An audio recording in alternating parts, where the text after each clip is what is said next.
Hello everyone, it's me JB from UniqueTutorials. Today in this video I'll show you how to get a floating live thumbnail preview of a selected open program window in Windows computer. So without further more delay, let's begin. So firstly, just open any web browser and in the Google search for one application name as Mini Preview by I am Lucky. And the first list you'll see the developer website, just click on it. Now on the right side you'll see here releases, just click on it. Now just scroll down below. Now you'll see here different types of files like .zip, .exe. So you can download any one of these files. So I'm gonna download the portable .zip.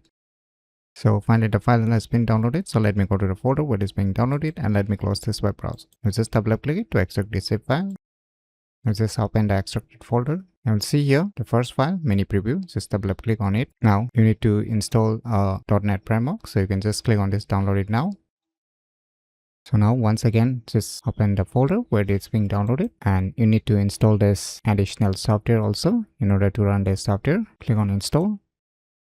So finally the additional software has been installed successfully. Now click on close. Now once again, just double click on this Mini Preview again in order to run it. So now you can see this kind of user interface, right? So here you need to select a window by clicking on this bigger window, whichever open program window you want to choose. So I'm going to select the settings.